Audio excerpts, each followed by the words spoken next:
মুর্শিদাবাদের ভোট দেখেছেন তো? কি হলো দেখেননি? শুধু ক্যান্ডিডেট নয়, পার্টির সেক্রেটারি মোহাম্মদ সেলিম বুথে ভুয়ো ভোটারকেও টেনে বার করেছে। আর যে বেশি দাদাগিরি করছিল তাকে বলছিল যদি খেটে খেতে চাস তাহলে জায়গা দেবো, যদি ভোট লুট করতে আসিস আর লুটে খেতে চাস তাহলে ঘাড় ধাক্কা দেবো। আর এই পশ্চিমবঙ্গে এবারের ভোটে ঘাড় ধাক্কাই চলবে। আমি বাঁচবো কি করে? সৎ পথে একটা রোজগার করে। সৎ পথে রোজগার দিচ্ছে? যতদিন এই লালন শেখরা থাকবে ততদিন পশ্চিমবঙ্গের বেকার ছাত্র যুবকের সৎ পথে রোজগারের জায়গা হবে না। এই অনুব্রতর কথা বলছিল তাপসেনা, যে অনুব্রতরা ছিল এরা গরু পাচার করেছে। আমাকে বলুন তো, অনুব্রত নিজে ট্রাক চালাতো যে গরুগুলোকে টেনে টেনে ট্রাকের ডালাতে চাপিয়ে দিত, নাকি নিজে ট্রাক থেকে গরুগুলোকে নামিয়ে দিয়ে আর বর্ডারে পার করে দিত, থুতু দিয়ে টাকা গুনতো? অনুব্রত নিজে করতো? করতো না। তাহলে কার দমে করতো? এই পশ্চিমবঙ্গের রাজ্য পুলিশের দমে করতো। ও সব দেখতে পায়। আপনি জুতো পরে আছেন কিনা দেখতে পায়, আপনি হেলমেট পরে আছেন কিনা দেখতে পায়, আপনার লাইসেন্স নেই কেন দেখতে পায়, কিন্তু তাকে করে গরু চলে গেলে ও দেখতে পায় না, ওর চোখে তখন ফুলি পড়ে যায়। ও গরু পাচার করলো কি করে? দেশ আর বাংলাদেশ, আমাদের দেশ আর বাংলাদেশের মাঝখানে তো বর্ডার আছে, বর্ডার সিকিউরিটি ফোর্স আছে, বিএসএফ আছে। তাহলে তো ওদের এই চুরিটা ধরার কথা, কিন্তু ধরবে না, কারণ দাদার গতিতে খুব পিরিত কাঠালের আঠা, চট করে কাউকে ধরবে না। তাহলে এত গরু পাচার করলো কে? এত গরু পাচার করলো পুলিশ, এত গরু পাচার করলো অনুব্রত, এত গরু পাচার করলো তৃণমূল, আর এত গরু পাচারের সাথে আমার আপনার বাড়ির বেকার ছেলে মেয়েগুলো যারা সৎ পথে রোজগারের জায়গা পেল না, বাড়িতে দেখলো বুড়ো বাপ ওষুধের অভাবে মরছে, বাড়িতে বাচ্চা ছেলে মেয়ে ভালো করে খেতে পারছে না, বইয়ের বছরে দুটো ছুটির ছাপা কিনে দিতে পারছে না, আর কোথাও কাজ নেই সৎ পথে, তখন তারা বাধ্য হলো অনুব্রতর সঙ্গে গরু চড়িতে আর পাচারের নাম লেখাতে। যতদিন এরা থাকবে ততদিন গোটা পশ্চিমবঙ্গের বেকার ছেলেমেয়েরা কাজ পাবে না সৎ পথে। তাই লালন কেমন দেখতে আমি জানি না, আরো দেখতে ভালো হলো বা খারাপ হলো তার জন্য ওর সাথে আমাদের লড়াই নেই। অনুব্রত কেমন দেখতে টিভিতে দেখেছি, কিন্তু ও কেমন দেখতে তাতে ওদের সাথে আমাদের লড়াই নেই। আমাদের লড়াই আছে ওদের নীতির বিরুদ্ধে, আমাদের লড়াই ওদের পলিসির বিরুদ্ধে, আমাদের লড়াই ওদের লুটের বিরুদ্ধে। আর যতদিন ওদের লুট চলবে ততদিন পশ্চিমবঙ্গের গায়ের বেকার ছেলেমেয়েরা সৎ পথে রোজগারের মাথা তুলে বাঁচার জন্য একটা কাজের জায়গা পাবে না। তাই ওদেরকে হারাতে হবে। তাই কি বলে গেল মমতা ব্যানার্জি বীরভূমে এসে মিটিংয়ে, যে বদল কুতকুত ভাইটা আমার নাই তাই তোমার সব বেড়ে গেছে। কি বলে গেল? বললো দেখবেন ভোট পার হবে আর বদলেরা অনুব্রতকে ছেড়ে দিবে। মিডিয়ার দম নেই ওকে জিজ্ঞেস করার যে তুমি কি করে জানলে, তাহলে কি শুভেন্দুর সঙ্গে তোমার রাতে ফোনে কথা হচ্ছে যে ভোট পেরোলে ওকে ছেড়ে দিবে? কি বললো? বললো যে ও বেরিয়ে এসে কালকে যে বিজেপি করবে না কেউ জানে না। মমতা ব্যানার্জি বললো, রাজ্যের মুখ্যমন্ত্রী বললো যে অনুব্রতকে নাকি ভোট পেরোলে ইডি সিবিআই নাকি ছেড়ে দেবে। মমতা ব্যানার্জি বললো যে অনুব্রতকে ছেড়ে দিলে ও নাকি বিজেপি করবে। তাহলে যে ভাগাড়ের মাল এতদিন তৃণমূলে ছিল সেই ভাগাড়ের মালই এবারে বিজেপি করবে, সেই ভাগাড়ের মালই বিজেপি করবে। আমরা কি চাইছি? আমরা দেখুন গোটা পূর্ব বর্ধমান, অবিভক্ত বর্ধমান, এদিকে বীরভূম, ওদিকে নদিয়া, ওদিকে বাঁকুড়া, ওদিকে হুগলি, ওদিকে আরামবাগ, এই গোটা এলাকার আমাদের অসংখ্য কমরেড আছে। ওদিকে ঝাড়গ্রাম, কাউকে নেতাই কাণ্ডে, কাউকে সুচপুরের কাণ্ডে, কাউকে রাইনাতে, কাউকে খন্ডঘোষে, কাউকে বর্ধমানে, কাউকে জামুরিয়াতে, এরা সবকে মিথ্যে মামলা দিয়ে জেলে ভরে রেখেছে। কান ধরে উঠবে বাধ্য করেছে প্রকাশ্যে যে বললো তুমি আর সিপিএম করবে না। দিনের লেটকে করায়নি বীরভূমের কাণ্ডনের উদ্বাস, ঝাড়গ্রামে শালবনীতে জঙ্গলমহলে আমাদের পার্টির নেতাদেরকে কর্মীদেরকে নিজের বাড়ির বাইরে পোস্টার লাগাতে বাধ্য করেনি এরা যে লেখো পোস্টার যে কাল থেকে আর আমি সিপিএম করবো না।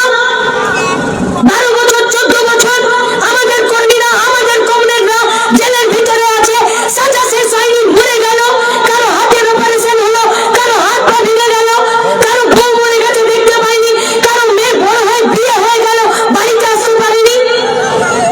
কিন্তু আপনাদেরকে আমরা কথা দিতে পারি যতগুলো কাণ্ড হয়েছে আর যতগুলোকে আমাদের মিথ্যে কেস দিয়েছে, 12 বছর হোক আর 14 বছর হোক জেলে আমাদের কর্মীরা গেছে, কিন্তু আমাদের নেতারা কেউ বলবে না যে আমাদের কর্মীরা জেল থেকে বেরিয়েছে অন্য কোনো পার্টি করবে।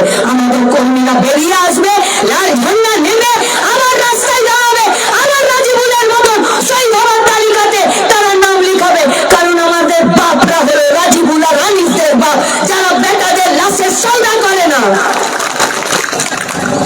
তাই আপনাদের কাছে আমাদের আবেদন, লুটের বিরুদ্ধে দাঁড়াতে হবে, লুটের বিরুদ্ধে জিনিসপত্রের দাম কমাতে হবে, সৎ পথে রোজগার করে মাথা উঁচু করে বেঁচে থাকার মতন একটা রোজগার করতে হবে, আর সেই রোজগারের একটা সচ্ছলতার সাথে জায়গা পেতে হবে। মা বোনেদের মান সম্মানকে রক্ষা করতে হবে, যদি রক্ষা করতে না পারে তাহলে পুলিশকে বলতে হবে যে অপমান করেছে তাকে হিড় হিড় করে টেনে নিয়ে জেলে যাও, আর যদি না নিয়ে যেতে পারো তাহলে কালকে মা বোনেরা তোমাদেরকে হিড় হিড় করে টেনে থানা থেকে বের করে উচিত শিক্ষা দেবে। তাই আপনাদের কাছে আমাদের আবেদন, যে পশ্চিমবঙ্গে যদি বাঁচতে হয় তাহলে লড়তে হবে, আর কোনো উপায় নেই। গতকাল টিভি দেখেছেন তো মুর্শিদাবাদের ভোট, মুর্শিদাবাদের ভোট দেখেছেন তো কি হলো দেখেননি?